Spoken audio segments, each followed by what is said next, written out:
there you are. Come on in.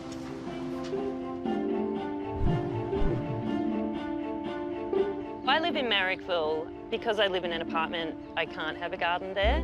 Being from the country, I wanted to bring a bit of that to the city. So this is my garden here.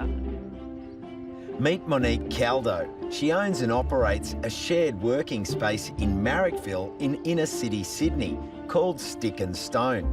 She's built the place herself using recycled, saved and reclaimed materials. And as well as running workshops, she leases out areas here for creative folk to do their thing.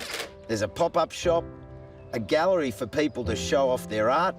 There's even an indoor farm. And of course, plants, plants and more plants. So plants are a real centrepiece here. They are. I'm a bit nuts about plants. Where have they all come from? So these plants have all come from different suburbs of Sydney. I've found all of them on the side of the road, skip bins, building work sites. A couple of them people have dropped off. They're like, pretty sure they're dead, but you might be able to fix them. I just can't bear to see any plants being abandoned or left to die. So even if it's a few little leaves, I'll pick them up and put them in the little nursery and grow them.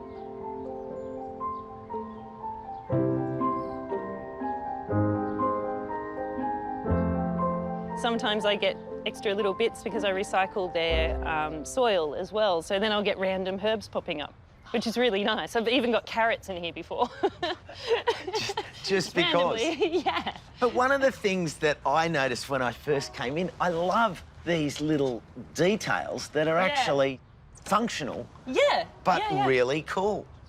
Yeah, well, I was trying to think of a good way to brace everything, and because I had so many tools left over, so yeah, I made some handles out of some that you can see on the doors. That handle, I mean, that caught my eye immediately. I mean, the red for one thing, but who would imagine? So well. Yeah, better than something that you might be able to buy. It looks cool and it's useful. So everything has a use. Everything has a purpose.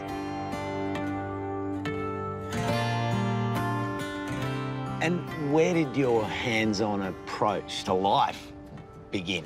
I grew up in a forest on a farm in country Victoria. My parents encouraged me to make things if I wanted something. So it kind of started from there. I started restoring old furniture when I was 8. The love of plants and the love of making things, I think, came from there.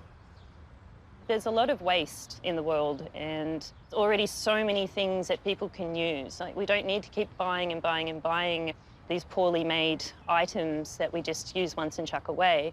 Much better to give people the knowledge to be able to make their own things and be sustainable and be happy with something and proud of something that they've made themselves. So what was here when you first came?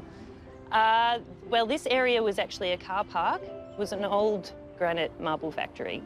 So lots of dust, it was very, very hot, lots of concrete. I built this with one other person. We pretty much did the whole thing. We had to find all of the recycled fence palings and the tools. It was hard to plan because we had to find everything. How were people reacting as you went about your building? It was actually really nice because at first people are like, you're crazy. Well, what do you can't. It's industrial and, you know, it's a car park. Well, really, what could you possibly do by yourself? And I guess I just wanted to show everyone, I'll show you. And I did. One of the businesses that shares the space is Sydney's first commercial indoor farm that supplies microgreens to local restaurants. It was founded by this bloke, Noah Varon. What was it that drew you into a project like urban agriculture? I was working in restaurants for about 10 years. One of the things was seeing the quality of the produce coming into the restaurants. When they leave the farm, they're fine, but then they travel, you know, hundreds of kilometres, they pass to the agent, they pass to the providor. By the time it gets to the restaurant, it's actually left the farm a week ago. And what are they go-to? This one here is the red vein sorrel. This, you know, is kind of the Mercedes-Benz of microgreens. This was the one that took the most amount of time to learn how to grow. It really is difficult. So once we learned how to grow this, yeah, we were pretty happy. And what is it about something like that, from your chef's point of view, that you like? So obviously you've got the aesthetic. It's just a beautiful looking leaf. They use it with fish and with, you know, those sorts of dishes, even desserts and stuff. That is tangy. It's tangy, right? So now we're going to just screw in the last bit here. Meanwhile, out in the fresh air, a class is getting underway. We have the Woodlands Outdoor Workshop where we teach how to build stuff out of recycled timber and like little joiny bits that we find. It's just about teaching people how to do stuff for themselves rather than buying, things. Beautiful. Your philosophy really comes out in everything you build. Yeah. I really try to use everything that I can find. So, like the tree stumps, it kind of made sense to me to, hollow them out and put some plants in there. Otherwise, what are they going to become, firewood or something? They make such beautiful pots. And there's just such interesting shapes, like this is kind of architectural in a way. It's, they're like stalagmites. Yeah, totally. And just, the plants cascade nicely over the edge. It just looks so natural.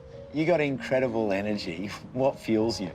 Just my love for watching things grow, and I get really excited if I can teach people something that they didn't know before and be happy with something and proud of something that they've made themselves. When it comes to environmental responsibility, farming and sustainability, inner city suburbs haven't necessarily been the first place that would come to mind. But places like Stick and Stone are changing that perception. They're doing things differently. And you only need to be around Monique for a second or two to realise that she's a doer and a maker. She's taking action and inspiring a new tribe to join her.